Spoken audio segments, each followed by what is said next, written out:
Hola, ¿qué tal? ¿Cómo les va? En el video de hoy vamos a hablar sobre la teoría marginalista de Karl Menger. Karl Menger fue un economista que vivió en el siglo XIX y publicó una obra en 1871 llamado Principios de Economía Política. Este texto fue muy importante para establecer lo que se ha llamado la escuela económica austríaca. Eh, Frente a la teoría del trabajo-valor que hemos analizado en otros videos de Karl Marx en su libro El Capital, escrito en 1867, Karl Menger, apenas un año después, establece sus criterios para establecer otra teoría del valor. La teoría del valor de Karl Menger se basa más bien que en el trabajo o en condiciones objetivas que están depositadas en los objetos o en las mercancías, sino más bien en la valoración subjetiva que establecen los consumidores o los usuarios de determinado producto o servicio. Esto va a servirle muchísimo para explicar cómo acontece las dinámicas comerciales y cómo se establecen precios más allá de su costo de producción. Digamos, Karl Menger dice, por ejemplo, que no importa, que lo que importa es la disposición. No importa si un diamante fue obtenido espontáneamente en la superficie de un lugar, que si fue obtenido por horas y horas de trabajo y de miles de kilogramos excavados en una mina. Lo que importa es la disposición del sujeto y en definitiva podría considerarse el deseo de aquel comprador con respecto al trabajo. El problema de emplear la palabra deseo es que se vincula este término particularmente con teorías postmodernas o psicoanalíticas como la de Jacques Lacan o la de Jean Baudrillard, donde el deseo aparece como otro tipo de cosas. Si bien esas teorías del deseo no están del todo desvinculados con lo que establece y lo que va a fundar Karl Menger, el planteo es otro. ¿Por qué es otro? Porque lo que dice Karl Menger es que lo que determina subjetivamente el juicio que establece la valorización de un determinado producto es el orden de las necesidades de ese usuario. Es decir, ese usuario tiene necesidades. Pero vayamos por partes. Primero, ¿qué es un bien? Un bien es un objeto que tiene características y propiedades que pueden servir para satisfacer una necesidad.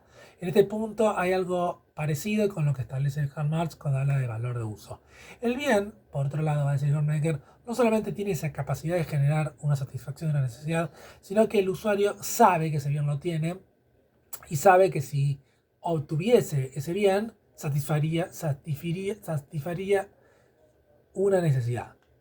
Satisfacería una necesidad. El punto es que eh,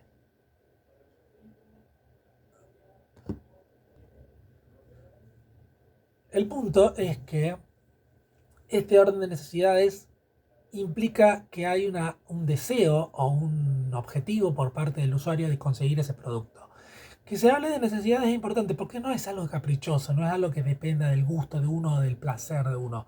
Incluso si uno consume algo como por ejemplo tabaco o cerveza, que parecería que aparentemente no sería algo absolutamente necesario dentro de la vida de una persona, pero sí aparece como una cuestión de una necesidad, de algo que el usuario necesita. Otra de las características de los bienes es su relativa escasez. Vayamos por partes nuevamente. Lo que hace Karl Menger es distinguir entre bienes económicos y bienes no económicos. Los bienes económicos son aquellos bienes cuya necesidad es superior a la cantidad que existe. Es decir, existe escasez, no existe la posibilidad de satisfacer a todos los usuarios. Mientras que los bienes no económicos son aquellos cuya necesidad es inferior a la cantidad de bienes que hay, como por ejemplo el agua o el aire en determinadas condiciones. Este aspecto de los bienes económicos y los bienes no económicos es fundamental para entender, digamos, la sociología de Karl Menger. Digamos, el punto es el siguiente. Él va a sugerir un poco muy tangencialmente o muy marginalmente, bueno, marginalmente la cuestión del comunismo. Básicamente en el comunismo no hay bienes económicos porque existe abundancia para todos. Lo que va a decir Menger brevemente es que la sociedad básicamente no es así. O sea, la sociedad actual no se comporta de esa manera. En la sociedad actual hay bienes económicos, hay escasez y lo que establece el valor de las cosas es que no existe la satisfacción para todos. Esto implica que necesariamente la sociedad, digámoslo en términos igualitarios, es injusta. Porque siempre va a haber alguien que no va a tener acceso a un determinado bien. Se puede reducir o ampliar el número de gente que tenga la capacidad de obtener ese bien, pero en definitiva nunca va a haber suficiente para todos. La condición de la escasez es la condición de posibilidad para que exista la economía. Entonces, claro, cuando aparece el término como propiedad, necesariamente tiene que aparecer la cuestión de la violencia, tiene que haber la cuestión de la coerción de aquella fuerza que prohíba que los ladrones, que los criminales, que los delincuentes se hagan con las mercancías, con los bienes de de los propietarios. Entonces, bueno, esto va a abrir todo un panorama amplísimo para discutirlo, pero en definitiva lo que hace Karl Menger es describir objetivamente cómo funciona la sociedad en vez de cómo debería ser la sociedad. No es un utópico.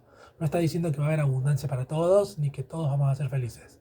Lo que dice es que en definitiva, en la sociedad tal cual existe ahora, existe escasez, y la escasez es lo que determina el valor de las cosas. ¿Cómo se determina el precio de las cosas? Aquí aparece el otro punto que quiero tratar en este video, y el último, porque no voy a desarrollar todo el libro, que tiene que ver cómo se establecen los precios. Básicamente, cómo se establecen los precios, el criterio de Menger es básicamente un regateo entre el precio que coloca el vendedor de un producto y el precio que está dispuesto a comprar el producto. Básicamente se establece por dos cosas.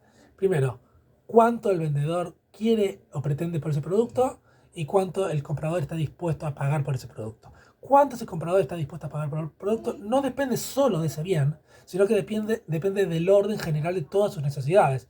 Es decir, por ejemplo, no sé, la cerveza, por decir una cosa, supongamos que no existieran esos problemas de gérmenes, etcétera. Pero el punto, supongamos que bienes accesorios como por ejemplo, no sé, una camisa bonita, en definitiva no va a ser tan importante como por ejemplo pagar el alquiler o comprar comida o pagar los impuestos.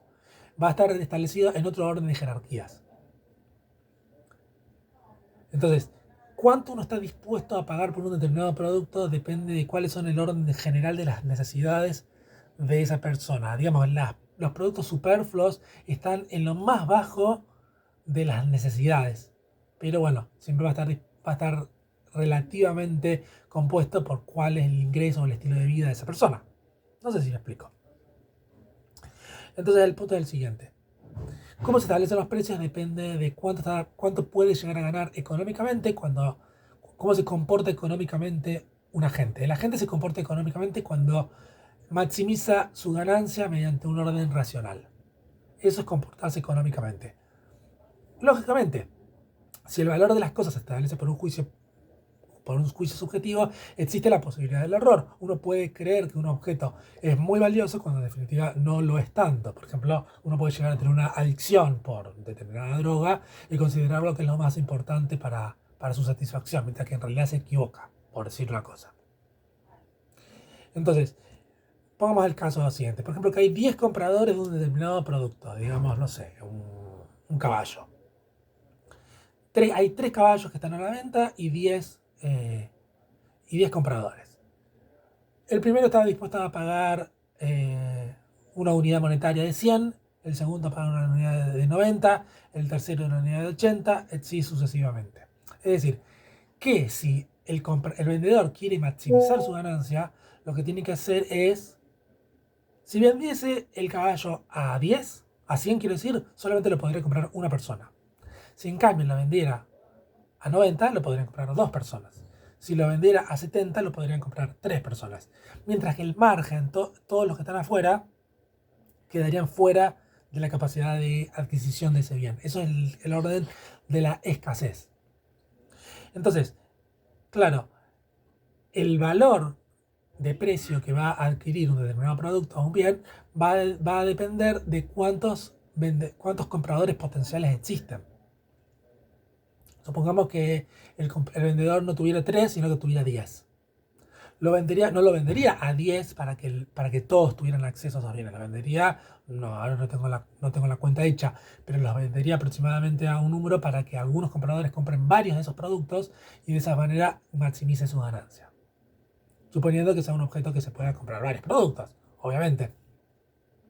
Pero básicamente esto es lo que más adelante otros economistas van a establecer matemáticamente con la ley de la oferta y la demanda. Es decir, a mayor demanda, a mayor demanda disminuye el precio, es decir, la oferta. ¿Por qué? Porque el vendedor puede maximizar su ganancia vendiendo más barato para que haya mayor cantidad de compradores. Entonces, en definitiva, lo que dice Karl Menger es básicamente cómo se establece el precio y lo importante de todo esto, que este es un ejemplo sí, muy esquemático que elabora en su libro, es que todo depende de la necesidad. No es algo que uno quiere caprichosamente, sino que depende de la necesidad y que incluso lo caprichoso, digamos entre comillas, depende del orden general de las necesidades. Una vez que uno tiene todas las necesidades cubiertas, puede permitirse ciertas cosas superfluas. Pero mientras no tenga esas necesidades cubiertas, no las va a obtener. Lo que dice Carl Menger, por ejemplo, es que una botella de agua no vale lo mismo para una determinada persona en el desierto que en el medio de un oasis. Entonces, claro, el punto es que una cosa puede tener el mismo precio para dos personas, pero valores distintos. El valor no es algo objetivo, no es algo que esté inserto en las cosas, como decía Karl Marx, sino que el valor es algo que subjetivamente uno atribuye a las cosas de acuerdo a su necesidad. Y esas necesidades varían de acuerdo a el tipo de vida que lleva. Es decir, para dos personas no va a tener el mismo valor las mismas cosas. ¿Y cómo se establecen los precios? Se va a establecer por una dinámica social donde el conjunto, el colectivo va a ir estableciendo cómo se van produciendo, bueno, la lógica de los precios y las elaboraciones de las mercancías. Menger va a hablar de otros conceptos como el concepto de mercancía, que es básicamente un objeto que tiene una gran vendibilidad, es decir, que está como tipificado, rotulado de tal forma que es muy fácilmente vendible, y de ahí va a derivar, por ejemplo, la cuestión del dinero, que es un producto que es muy fácilmente vendible. En este sentido es parecido a Karl Marx. Karl Marx decía que el dinero básicamente es un criterio, un patrón que sirve como representante de todas las mercancías. Sin embargo, lo que va a decir Karl Menger es que el dinero varía socialmente de acuerdo al lugar donde uno vive y que a lo largo del tiempo se han establecido distintos parámetros para establecer cuál es el dinero. En las sociedades donde él vive se determinó que era el oro o la plata, pero en otros lugares, por ejemplo, se ha establecido que eran caballos o eran, por ejemplo, como en México, el cacao. En fin, ese tipo de cosas.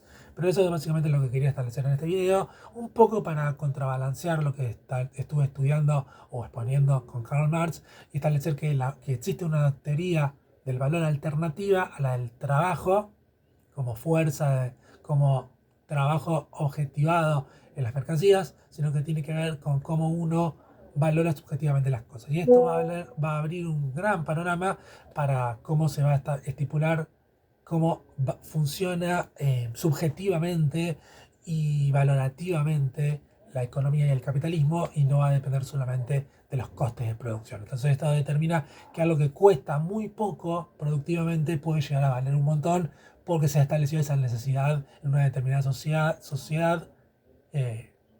subjetivamente. Así que sin más, eso es todo. Si les interesa este video pueden dar like, va a ayudar muchísimo.